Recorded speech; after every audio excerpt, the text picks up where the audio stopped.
Welcome to lesson 19 on workgroup references, or in AutoCAD speak, that's an XREF, external reference. We've seen this before in previous lesson. It's a floor plate for a social housing tower, which we located on a site where north is about 8 o'clock. So this is the site on a layer called Site Links. The actual site is, of course, page north. On Site Links is a layer link, and the source is the site, which we've just seen. And so how do we do that? Well, it's very simple. Be in class None, we will view, create layer link. We'll bring in the topo model. In fact, well, let's bring in the mesh. And there is the link. And it's locked, so we unlock it. You can right click and unlock, or use the command in whichever menu setup you have. Our compass is present in that layer. We'll rotate that, hold down the shift key to be absolutely certain that it's vertical. 6 decimal points of angular accuracy, notice there. And now the site, or rather the topo, is aligned to the site, which is now aligned with the building.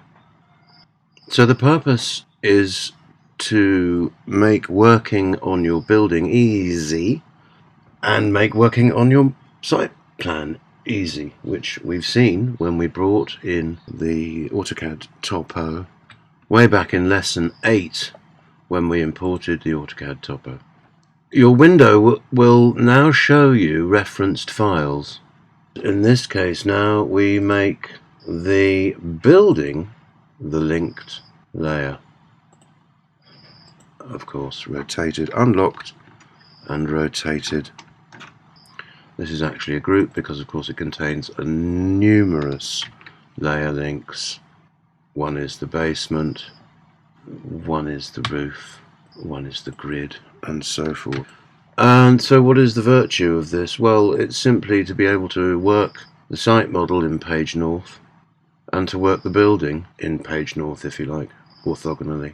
And so there's no messing about with alternate coordinate systems and so forth, just for convenience. The other advantage is, of course, file size. So you can work your building without having the voluminous site elements present in the model, and of course the other advantage is that people can work in the team on different things, particularly with a tower. Different people can work on different floors referenced back into the master folder, so you could even split this building up into its various floors. But if you had different fit outs for different tenants in different in the tower, then different people could work on the different floors and they'd be referenced back in. So we can see that by going right click, workgroup references, or through your navigation palette you'll see them here and you can just edit them from here. It shows you what layer is being imported, but if we go to the big boy dialog box, is probably that's easier. First of all, you can see the reference layers because they're in italics. Secondly, you can see the references. Now with the references, let's just edit the options. So I'm bringing in the site and I'm bringing in the mesh. Ignore source user origin. Now, given that your site model origin 000 and your building origin 000, as we've seen with the compass, are the same but on different rotations, there should be no need to ignore the source user origin. Occasionally you might get a glitch. This comes back to the position of Vectorworks internal origin, which ought to be your origin, the user origin, at 000. Now sometimes I have forgotten to do that. If you get funny effects that the reference file doesn't come in the right place, just click this button, ignore source user origin, and it will come in where you want it. If you don't need to do it, then don't. But you'll find, don't attempt to try and move the source file elements. It's a hiding to nothing. If for some reason there's a glitch, and it does happen, I've duplicated the exact same file, and the origin has changed, and I don't know why. But if you so, then when you want to reference it in, just ignore the user origin. Update class definitions. The reference file will modify all the attributes, the render, textures, the hatches, the line weights, and all the rest of it. Sometimes that's useful, sometimes it is not, because if you've carefully set up slightly different textures between, or attributes between your site model and your building model, then whoa, lo and behold, even you'll suddenly find things have changed when you wonder why. It's because of this. It will ask you to update symbols that are duplicated when you bring it in, and any other objects that are present. So there's an ordering to it. If you're in any doubt, reference the one file into the other first before you reference the reverse process. Settings, and here we are. So first, most important, is do not update them automatically. One of the virtues of the reference file is it effectively creates a backup. It never do anything automatically. It's just asking for trouble. Whether it's automatic backups, I mean, what is the point of an automatic backup? If I've made a mistake 2 hours ago, and my automatic backup is every 15 minutes, then I've backed up the mistake. And ditto with references. Don't have them. Only have them when you are in control of what you are updating. Update references even if they appear to be up to date. No. Yes, they come in as layers. Allow in-place editing. Oh, we remember the old days of AutoCAD where we had this problem. It caused merry hell. Someone in the team edited a block in a drawing. We had 5 or 6 people working on the same file, and that is a hiding to nothing. If somebody wants to edit a symbol and they find that it's referenced, go and ask the person. They're sitting in the same room. They might be sitting next to you. So you do not allow in-place editing. You do not use reference priority. None of these. Reference priority means that number 1 file will overwrite any updates in number 2 file, and that's also a recipe for chaos. You'll never find, you'll never be able to undo that. You won't know which person has made a change to a file, and so do them manually by hand. The other thing to bear in mind is never attempt to undo a reference update.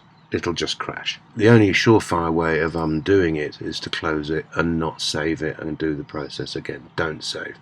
So if in any doubt you think, oops, something ghastly's just happened, just don't save.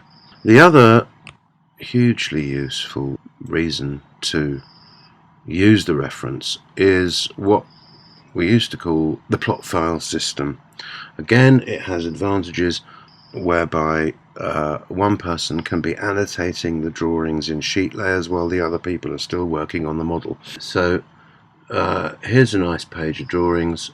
In this case, whatever the job number is, in this case it's WB1MA, is the master model. It's also got the site brought in. So this file is called the plot file.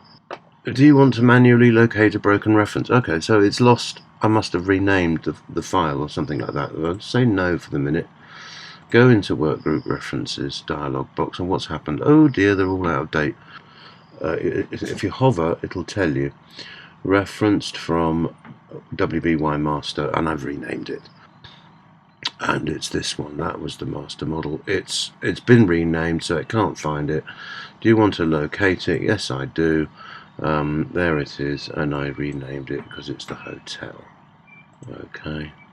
Are you sure? Yes, I am. There they are. I've got the grid, I've got the massing model, I've got the cores, and blah blah blah blah blah blah blah.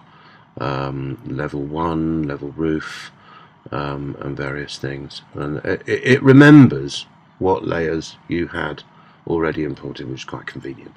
Of course, all the viewports will go shouting, "Oh, I need updating, I need updating." No, they don't. Once you've printed that document and it's been issued, then you don't need to update the viewport, providing, of course, you have viewport cache saved. It's a document setting. Save viewport cache simply means that the viewport rendered is saved. Save viewport cache. It does add size to the file. If you don't do that, you'll have to re-render every viewport or every time, which then doesn't record the precise rendering that was issued if you've issued the drawing. Originally, I finished my model. I have a whole bunch of saved views, you'll see. The point here is that in my first model drawing, the whole bunch of save views, the save views cannot be imported into another file. Rather than start a plot file from a new document, use the old one and systematically replace the layers. It's a bit laborious, but it is worth the effort. So, for example, I've simply duplicated, I've saved as a new file called the plot file. Before I delete the original layers, I'm going to rename them. I'll just show you, for example, because you can't import a layer with the same name, rather reference a layer with the same name. So let's, for the sake of argument, simply change that to SS for superseded. Okay, go to the references. I'm now going to say a new reference. The layer I want to import now was the hotel master. There it is, and it was the massing model layer. Massing model layer. Ignore source here as origin. Okay, so it's brought it in. Okay, and you can see I now have a layer called mass model, and the one I've just renamed is mass model superseded. Now, why do I do this? Look, it is a bit of a pain, but I'm convinced on a certain scale of job, particularly to have that advantage where someone can do the boring annotations while other people are still working on the model. This is how you do it, because the saved views can't be imported. Let's have a look at this saved view. Let's have a look at its layers, right? So you'll see that massing model superseded was on in that saved view, but the new one that's come in isn't. Select both of the saved views and go to visibilities. Yeah, it means select the two layers, not the saved view. On the visibility tab, simply click and you'll see that the saved views showing us which layers are definitely off, but it can't remember which layers were definitely on. Eventually we're going to delete this superseded one, so we want the reference layer now to be visible in the saved view which we just selected, which I can't remember. It was massing isometric north 1. Okay, so let's just go through that process again. There we are. So click on the visibility. I'm looking for massing isometric north 1. So we want them both to be on. Okay, and then I can delete this layer. I've substituted the original layer for the reference layer. You go through that process in order that your new plot file will retain the original saved views from your master model. Otherwise, you will, when you create the plot file, you'll lose all your saved views. So you'll notice that my model file, my master model, has no sheet layers in it. And this is another advantage, because the model can gets to be quite a big file, and if you're going then to have the viewport cache saved, then it's going to be an even bigger file. So one of the things you can do is, with complete confidence, is purge this file, because it is no longer for modeling. It is only for pasting up the printable drawings. It's good to be aware of what is demanding processing power from your machine to do relatively simple things, especially working in a team. An awful lot of clutter can be swallowing up memory in your file. I've purged out 133 megabytes of garbage. When you're ready to print, save your master model as a plot file, substitute the layers, re-import them, and then set up your sheet layers. And thank you for watching.